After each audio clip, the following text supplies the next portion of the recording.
bien-aimés frères et sœurs, et vous qui aimez le Seigneur Jésus de tout votre cœur, et vous qui voudrez le connaître, bienvenue au Centre international Espérance et Vie, le centre où les personnes découvrent et entrent dans leur destinée en Christ.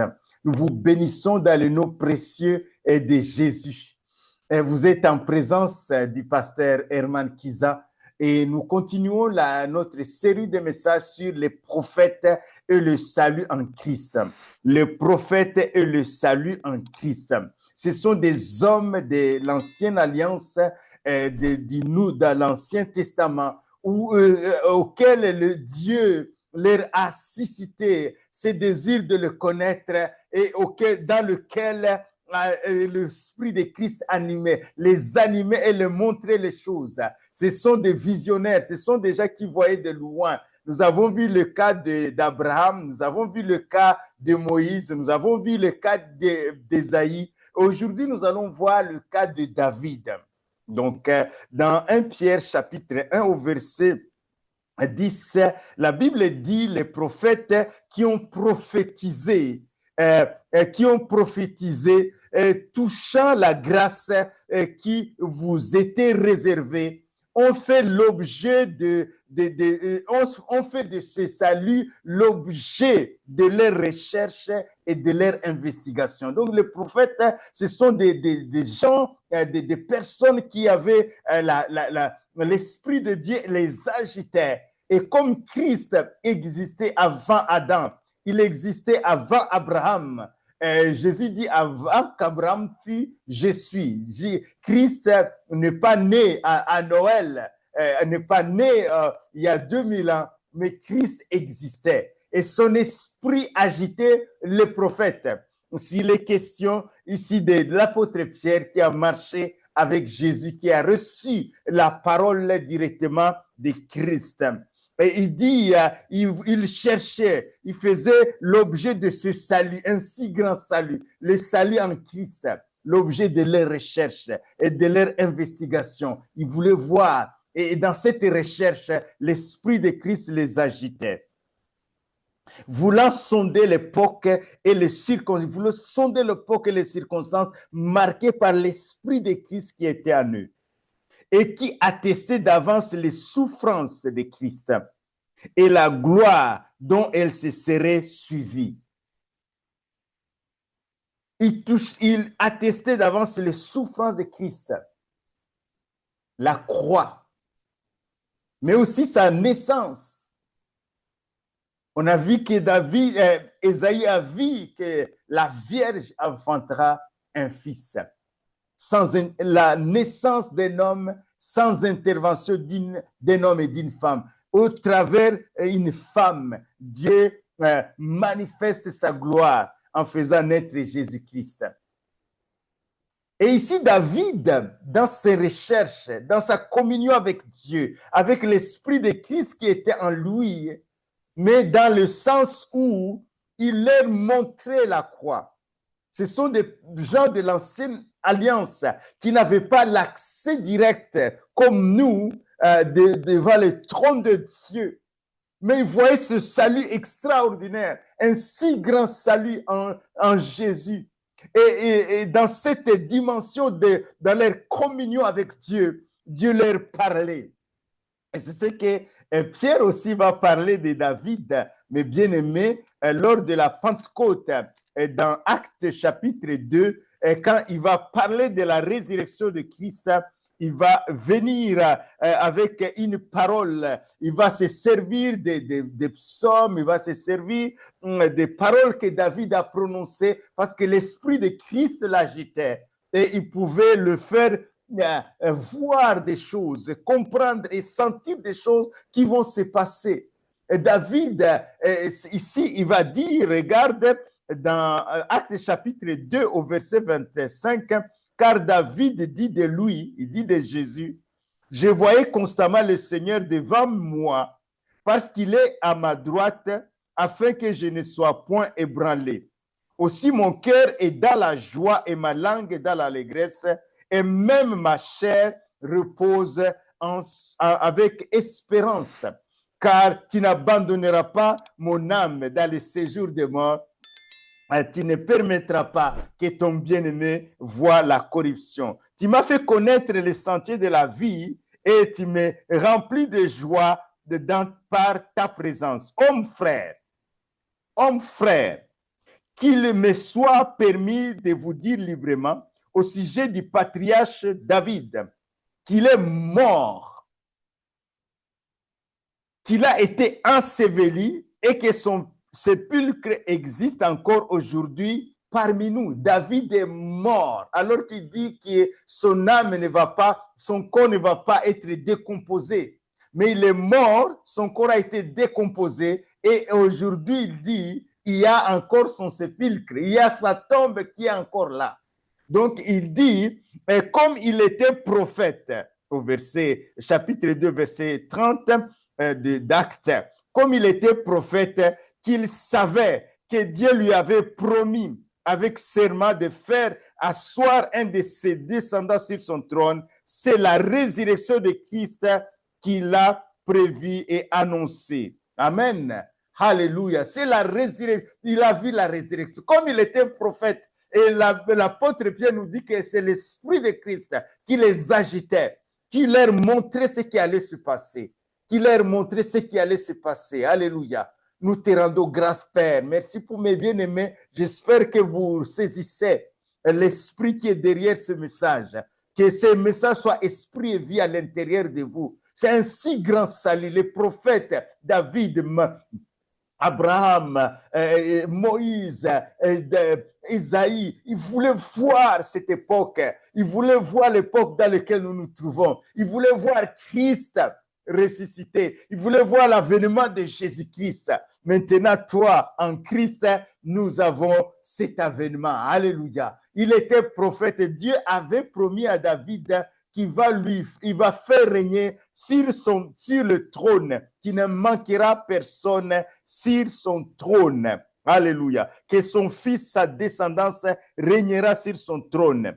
Il dit quand tes jours, dans 2 Samuel chapitre 7, il dit quand tes jours seront, au verset 12, seront accomplis, que tu seras couché avec tes pères, j'élèverai ta postérité après toi, celui qui est sorti de tes entrailles, et j'affermirai son règne. Alléluia. J'affermirai son règne. Et cette parole a été une parole puissante pour David jusqu'à ce que Dieu a conservé le règne de David. Il a donné à son fils Salomon. Et quand Salomon à la fin de sa vie, il ne s'est pas bien comporté, Dieu a scindé Israël en 2 parties, le royaume de Juda et le royaume d'Israël.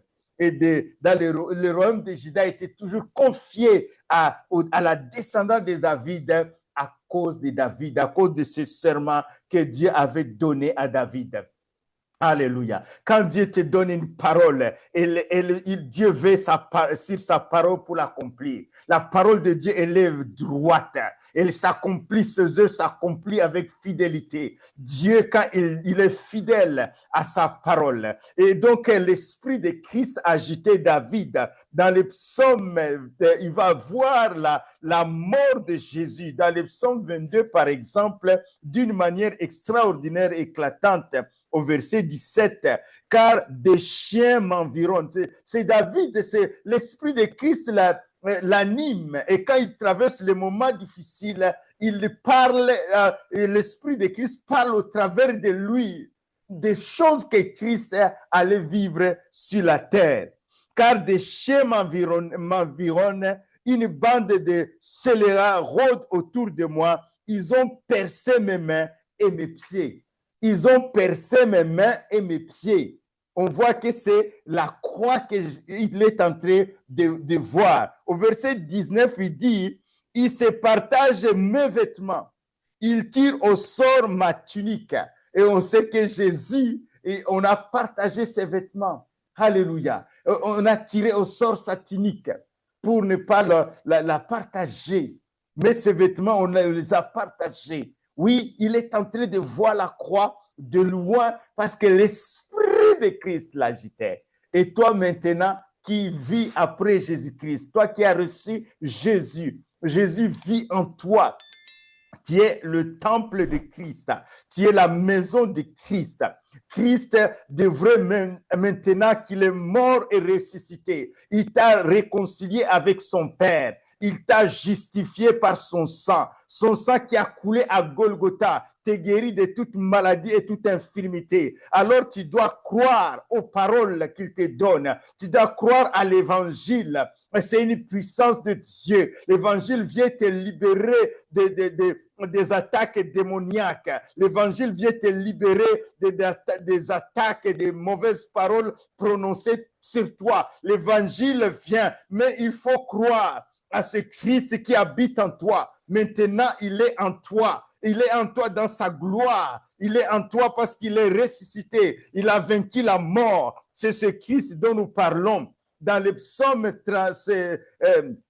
69, il va voir aussi la situation de la croix, mes bien-aimés. Au verset 8, la Bible dit, car c'est pour toi que je porte l'opprobre, que la honte couvre mon visage. Je suis devenu étranger pour mes frères. Je suis devenu étranger pour mes frères, car le zèle de ta maison me dévore. Et les outrages de ceux qui t'insultent tombent sur moi. Les outrages de ceux qui t'insultent tombent sur moi. Les outrages de ceux qui t'insultent tombent sur moi. Le châtiment qui nous donne la paix est tombé sur lui. Jésus a porté nos péchés, il a porté nos châtiments, il a porté nos défaites, il a porté nos maladies, nos infirmités, il a porté nos âmes à la croix de Golgotha. Il est ressuscité, il est vivant. Christ dont nous parlons, et il le voyait de loin. Les prophètes le voyaient de loin. Mais nous vivons. Quand il vient en Christ, Christ vient en toi. Quand tu le reçois, il vient habiter en toi. C'est Christ qui est en train de te parler au travers ma bouche. Alléluia. Au verset Psaume 69, au verset 21, il dit, l'opprobre me brise le cœur et je suis malade. J'attends de la pitié, mais en vain, des consolations et je n'en trouve pas. Voilà, je ne connais pas ta situation. Peut-être tu ne trouves pas de consolation. Déjà ne te console pas. Tu vis une situation difficile, mais je t'annonce une bonne nouvelle. Christ dont nous sommes, je suis en train de te parler, il est vivant, il est avec toi là où tu es. Si tu l'as déjà reçu, il est là. Si tu ne l'as pas reçu, appelle-le dans ta vie. Il est vivant, il est ressuscité et il est là pour te guérir. Il est là pour te secourir. Il va dire, ils mettent du fioul dans ma nourriture et pour apaiser ma soif, il m'abreuve de vinaigre. Ce sont des situations qui se sont passées à la croix. David est en train de les vivre dans sa situation. Il est en train de prophétiser. Il est en train de prophétiser des paroles qui vont s'accomplir des siècles après. Des siècles après, plus de 1000 ans, ces paroles vont s'accomplir, mes bien-aimés. Alléluia, Jésus est venu et il va voir même la résurrection de Christ et l'ascension de Christ. Alléluia, c'est un homme extraordinaire, David, mais il voyait Christ de loin et nous sommes en Christ. Christ habite en nous. Alléluia, ne crains point, prends courage. Dans le psaume 16, il dit, j'ai constamment l'Éternel sous mes yeux. Verset 8, quand il est à ma droite, je ne chancelle pas. Aussi, mon cœur est dans la joie et mon esprit dans l'allégresse et mon âme repose en sécurité. Christ est reposé, il s'est reposé en sécurité dans la tombe. Alléluia. Oui, il est mort pour nos péchés. Il est descendu dans la tombe. Mais le troisième jour, il est revenu à la vie. C'est ce que l'apôtre, c'est ce que David est en train de voir de loin. Parce que l'esprit de Christ était en lui. Il lui montrait ces choses. Et maintenant, toi, c'est l'esprit de résurrection de Christ qui habite en toi, qui a tout accompli, qui règne aujourd'hui assis à la droite de Dieu. C'est ce que nous allons voir. Ne crains point. Crois seulement à sa présence, car tu ne livreras pas mon âme au séjour des morts, tu ne permettras pas à ton bien-aimé de voir la corruption.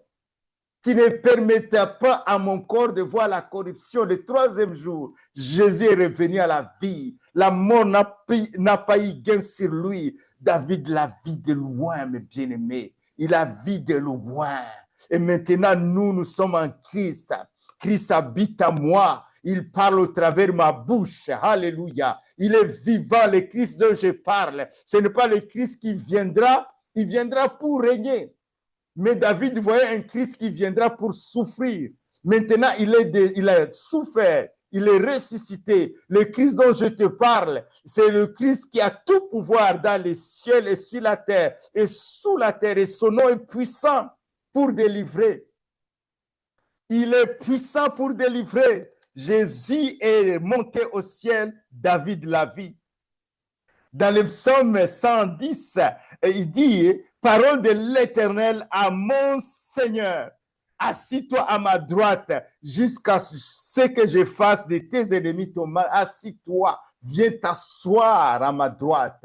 Jésus est ressuscité, Jésus est monté au ciel 40 jours après. Et le 50e jour, il a envoyé le Saint-Esprit. C'est l'Esprit de Dieu qui nous agite et c'est qui forme Christ en nous. Alléluia. Je ne sais pas ta situation. Maintenant, je t'annonce une bonne nouvelle. Jésus est vivant et il agit dans ta vie. Il va agir quelle que soit la situation. Il n'y a rien qui lui soit impossible. La guérison germe. Le salut est là et la délivrance, quelle que soit la situation, les propos des gens qui t'ont affligé, accablé, la maladie que tu es en train de traverser, les épreuves que tu traverses, sache que Christ est vivant. Le Christ vivant agit encore aujourd'hui. Il agit. David le voyait de loin. Maintenant, il vit en moi, il vit en toi si tu l'as reçu. Et si tu ne l'as pas reçu, aujourd'hui, c'est ton jour du salut. Ouvre ton cœur et dis, Seigneur Jésus, je reconnais que je suis pécheur. Je reconnais que j'ai vécu sans toi. Maintenant, pardonne mes péchés. Tu es mort pour mes péchés, mais tu es ressuscité pour me justifier. Je te reçois dans mon cœur. Alors, si ta confession de foi, je proclame que Christ vient dans ton cœur si tu le reçois de tout ton cœur, si tu confesses de ta bouche le Seigneur Jésus et si tu crois dans ton cœur qu'il est ressuscité, tu seras sauvé. Alléluia. Soyez sauvés, soyez guéris, soyez délivrés dans le nom de Jésus. Alléluia.